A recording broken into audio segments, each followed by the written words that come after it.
Comentario MacArthur del Nuevo Testamento, libro de Mateo, capítulo 7, versículos del 3, capítulo 3 del 13 al 17. Entonces Jesús vino de Galilea a Juan al Jordán para ser bautizado por él. Mas Juan se le oponía diciendo: Yo necesito ser bautizado por ti, ¿y tú vienes a mí? Pero Jesús le respondió: Deja ahora, porque así conviene que cumplamos toda justicia. Entonces le dejó, y Jesús, después que fue bautizado, subió luego del agua, y aquí los cielos le fueron abiertos, y vio al Espíritu de Dios que descendía como paloma y venía sobre él, y una voz de los cielos que decía: Este es mi Hijo amado, en quien tengo complacencia. Capítulo 3, del versículo 13 al 17. Aunque Mateo no utilizaba los términos, vemos en este pasaje lo que podría llamarse el encargo divino o la coronación del rey. El escritor del Evangelio nos ha dado la ascendencia del rey, su llegada, su adoración, su certificación y su anuncio. Ahora vemos su unción y su coronación. Hay algo muy majestuoso acerca de este gran suceso que destaca los acontecimientos anteriores. Por primera vez, aquí, el Señor Jesucristo entra por completo en el escenario de la historia del Evangelio. Aquí es donde su ministerio y obra realmente empiezan. Todo antes de esto, incluso aquellos hechos que implican directamente al niño Jesús, eran introductorios y preparatorios. Belén, Egipto y Nazaret quedaron todos atrás. A partir de este día, el Hijo del Hombre no llamaría a ningún lugar su hogar terrenal, sino que con frecuencia se trasladaría a otros sitios con el fin de cumplir su misión. Después de una eternidad de gloria en el cielo y unos 30 años de anonimato virtual en la tierra, el Mesías Rey se manifiesta públicamente para que el mundo vea y conozca. Al ser la voz que clama en el desierto, Juan el Bautista había preparado fielmente el camino para el Rey, tal como Isaías había profetizado. El precursor del Rey había anunciado la venida del Rey y ahora el Rey mismo aparece para su coronación. No podemos dejar de tener en cuenta que en estos pocos versículos Mateo nos informa de los tres aspectos centrales y absolutos básicos de la coronación de Jesús como Rey de Reyes: el bautismo del Hijo, la unción del Espíritu y la confirmación del Padre. Con más claridad que ningún otro pasaje de la Biblia, vemos aquí la revelación y la operación de la Trinidad, el Hijo, el Espíritu y el Padre.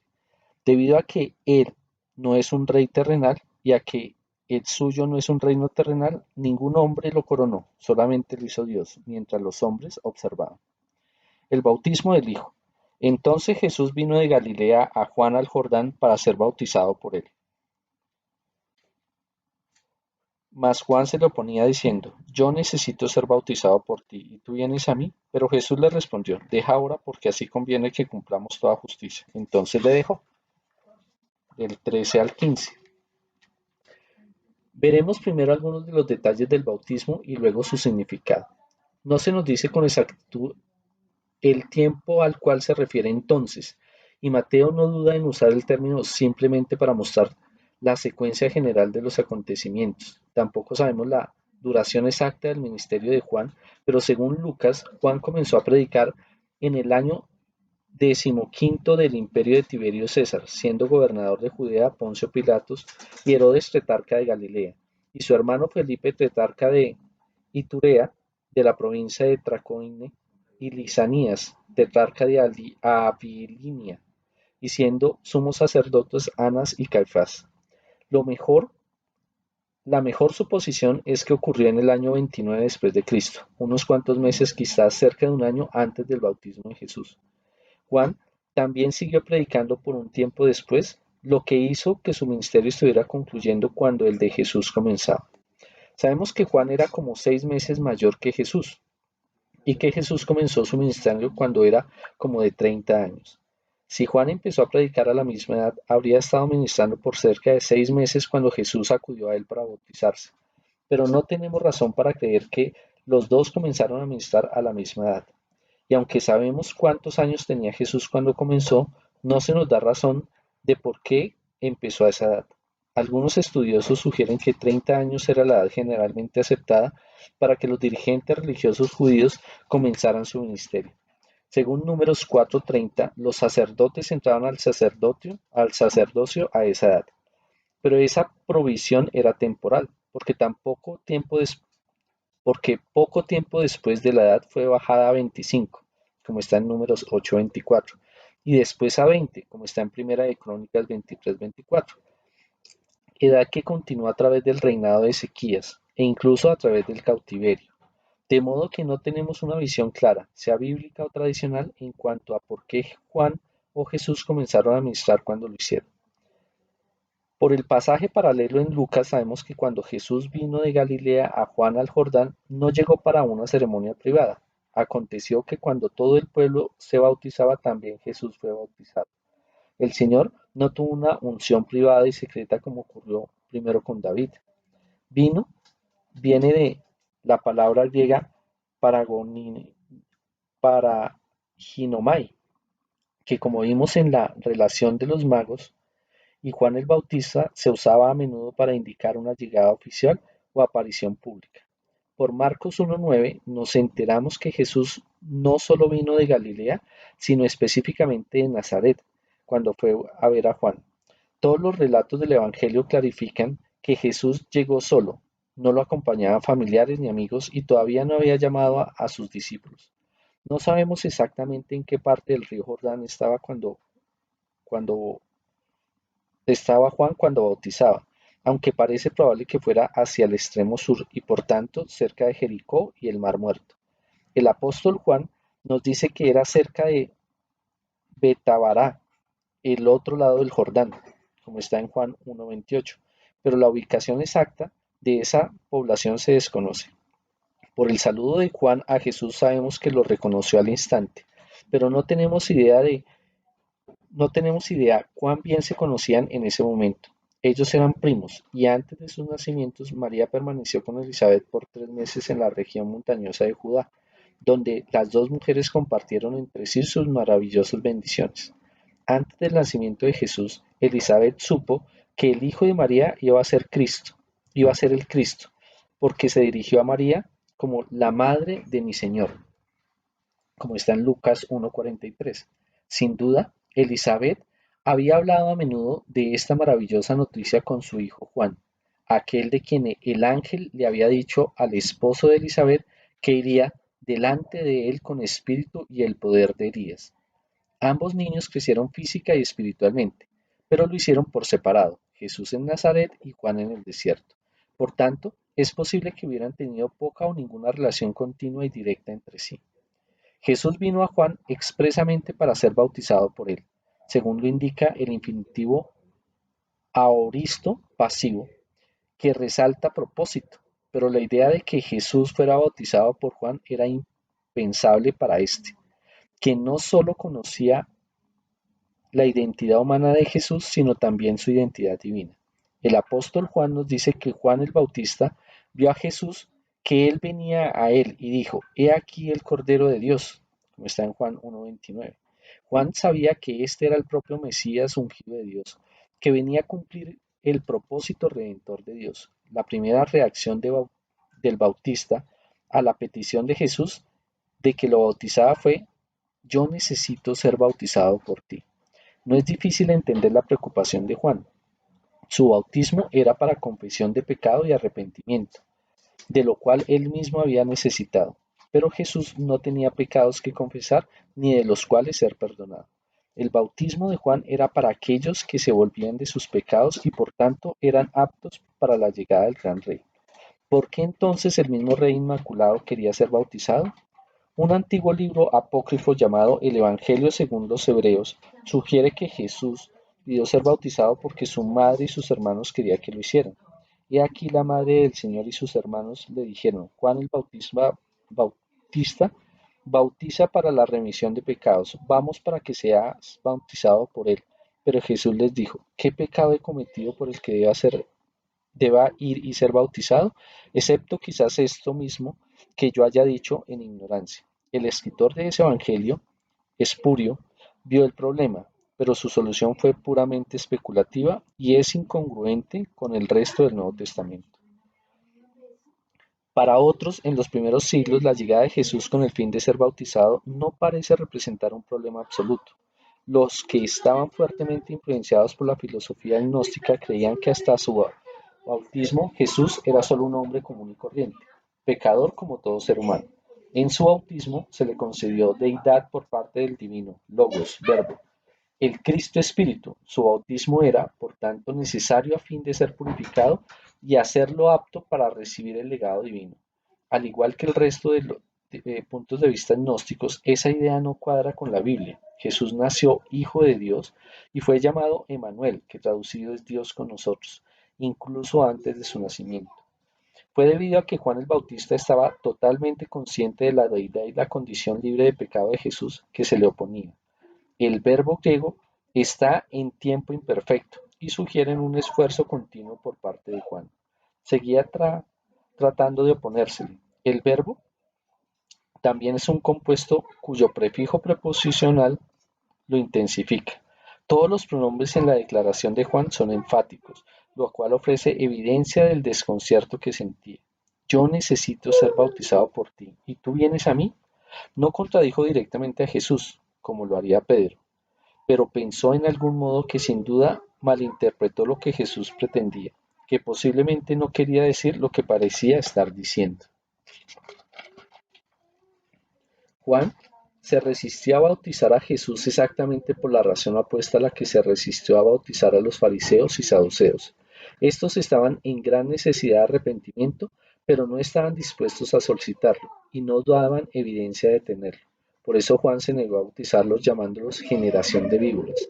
En cambio Jesús llegó para bautizarse, aunque era el único en toda la humanidad que no tenía necesidad de arrepentirse. Juan se negó a bautizar a los fariseos y saduceos porque estos eran totalmente indignos de bautizarse. Ahora estaba casi igualmente renuente a bautizar a Jesús porque él era demasiado digno para esa experiencia. Juan sabía que el bautismo para arrepentimiento de los pecados era totalmente inapropiado en Jesús. Juan reconoció a Jesús como el Cristo, el Cordero de Dios que quita el pecado del mundo. ¿Por qué debía aquel que quita el pecado someterse a una ceremonia que representa la confesión y el arrepentimiento del pecado? El intento de Juan de oponerse a que Jesús fuera bautizado es, por tanto, un testimonio de la condición sin pecado de Jesús. Este profeta, de quien el Señor mismo manifestó que no se ha levantado otro mayor, sabía que él mismo era pecador. Yo necesito ser bautizado por ti, ¿y tú vienes a mí? Juan estaba diciendo, yo solo soy un profeta de Dios, y soy pecador como todos los que bautizo, pero tú eres el Hijo de Dios y no tienes pecado, no eres pecador. ¿Por qué entonces me pides que te bautice? Entre las muchas percepciones dadas por Dios que Juan tenía de quién era Jesús, de cómo era, de que lo había venido a hacer, de lo que había venido a hacer, estaba su conocimiento de aquel que ahora tenía al frente, no había cometido pecado. En una manera menos directa pero definitiva, Juan declaró con el escritor de Hebreos que Jesús, aunque fue tentado en todo según nuestra semejanza, es sin pecado. Por tanto, incluso en su renuencia a bautizar a Cristo, Juan estaba cumpliendo el papel de precursor y el oficio del profeta al proclamar la perfección del Salvador. ¿Por qué Jesús, quien estaba aún más consciente de su impecabilidad de lo que estaba Juan, quiso someterse a un acto que daba testimonio de la confesión y el arrepentimiento del pecado? Algunos intérpretes sugieren que él quiso que su bautismo fuera un tipo de rito de iniciación para su alto sacerdocio, que reflejaba la ceremonia que preparaban los sacerdotes del Antiguo Testamento para sus ministerios. Otros sugieren que Jesús quería identificarse con los gentiles, que se iniciaban en el judaísmo como prosélitos mediante el acto del bautismo. A otros más, el bautismo de Jesús como su reconocimiento y apoyo a la autoridad de Juan, y la acreditación de éste como verdadero profeta de Dios y el genuino precursor del propio ministerio de Cristo. Un cuarto punto de vista es que el Señor quiso ser bautizado indirectamente por los pecados de la humanidad, haciendo de su bautismo, junto con su muerte expiatoria en la cruz, parte de su obra redentora de cargar con el pecado. Pero ninguno de tales puntos de vista está apoyado por la Biblia y ninguno encaja con el contexto del pasaje actual. Jesús mismo explica a Juan la razón que tenía para querer ser bautizado. en sus primeras palabras registradas desde los 12 años de edad, cuando dijo a sus padres, ¿no sabéis que en los negocios de mi padre me es necesario estar? Como está en Lucas 2:49. Jesús expresó, deja ahora, porque así conviene que cumplamos toda justicia. Estas son palabras de dignidad y humanidad real. Jesús no negó que espiritualmente era superior a Juan o que no tenía pecado. Deja ahora es una expresión idiomática que significaba que el acto de su bautismo, aunque no parecía apropiado, en realidad sí lo era en esta ocasión especial. Jesús comprendía la renuencia de Juan, y sabía que venía de un profundo compromiso y una sinceridad espiritual, lo que le dio permiso a Juan para que hiciera lo que, sin instrucción divina, nunca habría estado dispuesto a hacer. Le aseguró al profeta que así conviene, y siguió explicándole que su bautismo era importante para ambos ministerios con el fin de que cumplamos toda justicia. Así que el plan de Dios se cumplirá a la perfección. Era necesario que Jesús fuera bautizado y que fuera bautizado específicamente por Juan.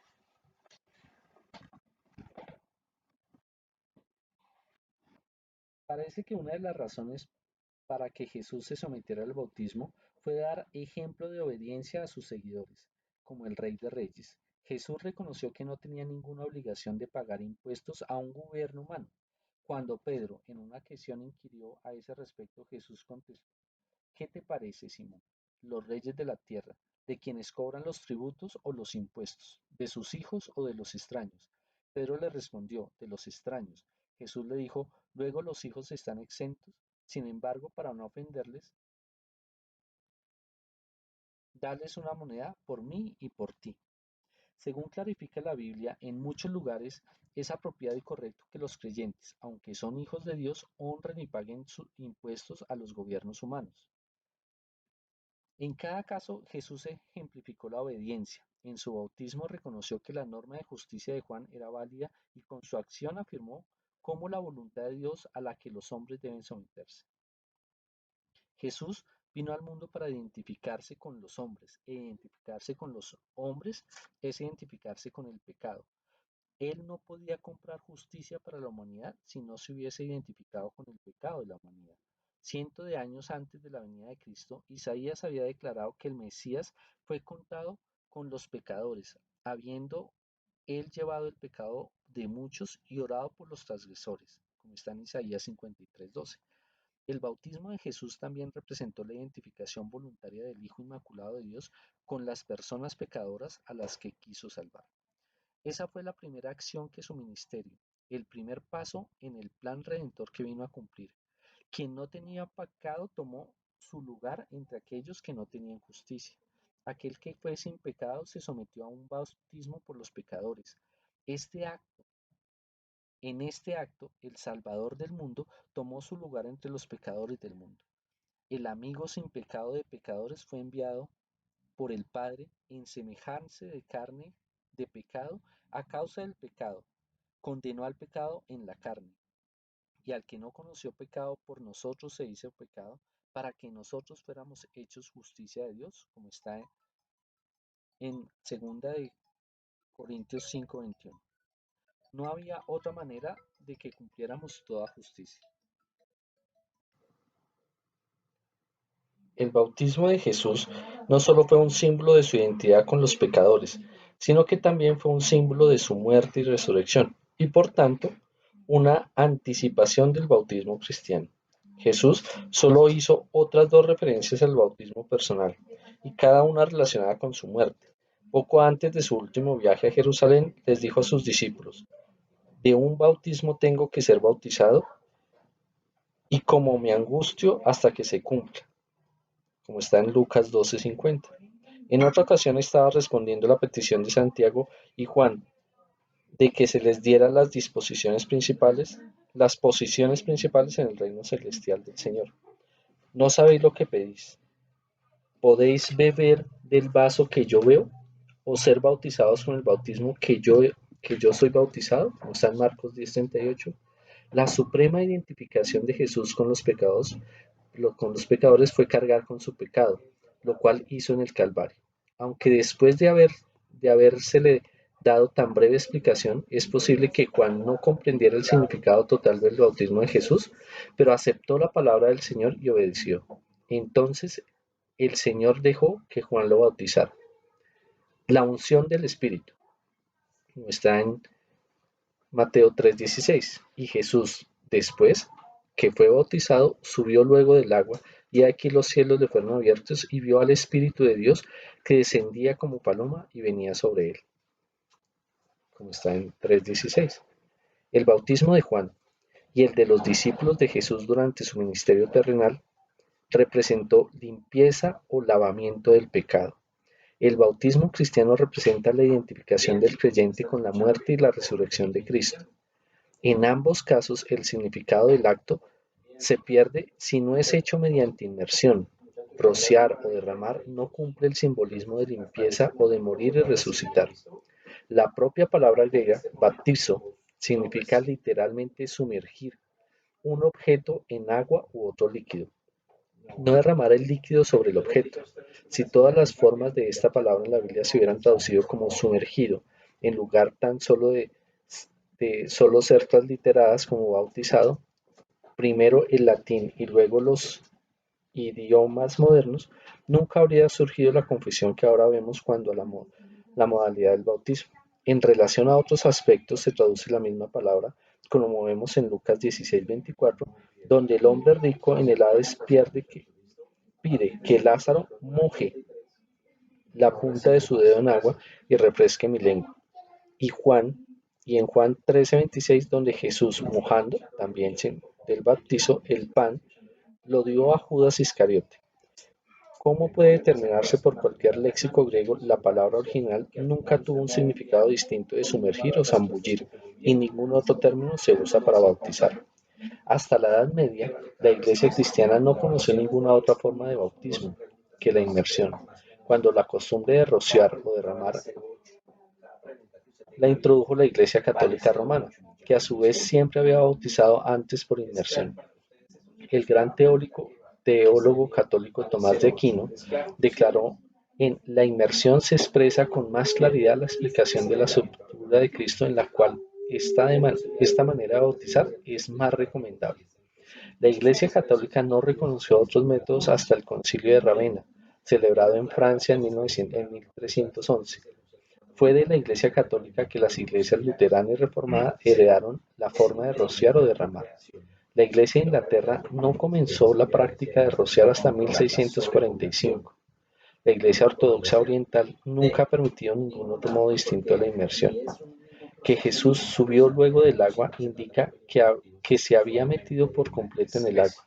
Juan estaba bautizando en el Jordán, y su costumbre era bautizar donde había muchas aguas, lo que habría sido inútil si solo hubiera acostumbrado a rociar.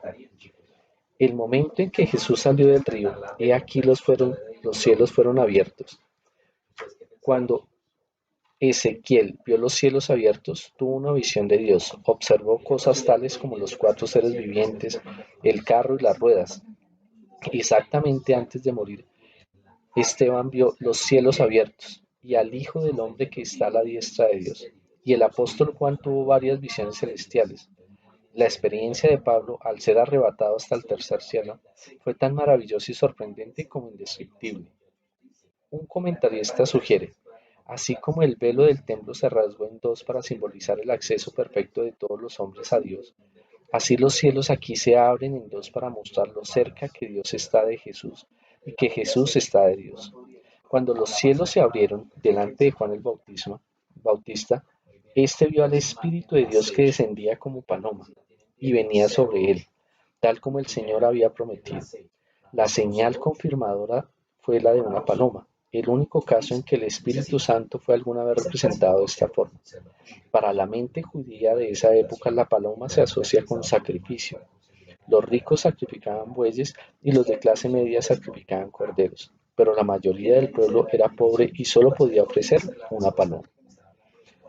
¿Por qué el Espíritu Santo vino sobre Jesús? Cuando Él se hizo hombre, Jesús no perdió su divinidad, sino que siguió siendo Dios en todo sentido. En su deidad no necesitaba nada. pero en su humanidad estaba aquí siendo ungido para el servicio, por lo que se le otorgó fortaleza para ministrar. El Espíritu lo ungió para su servicio real, así como Isaías había profetizado. El Espíritu de Jehová, el Señor está sobre mí, porque me ungió Jehová. Me ha enviado a predicar buenas nuevas a los abatidos, a vendar a los quebrantados de corazón, a publicar libertad a los cautivos y a los presos apertura de cárcel. Entre otras cosas, el Espíritu de Dios vino sobre Jesús en su humanidad en una forma especial, que lo fortaleció para echar fuera demonios, realizar señales y maravillas milagrosas y predicar. Al igual que todo ser humano, Jesús experimentó cansancio, hambre y sueño.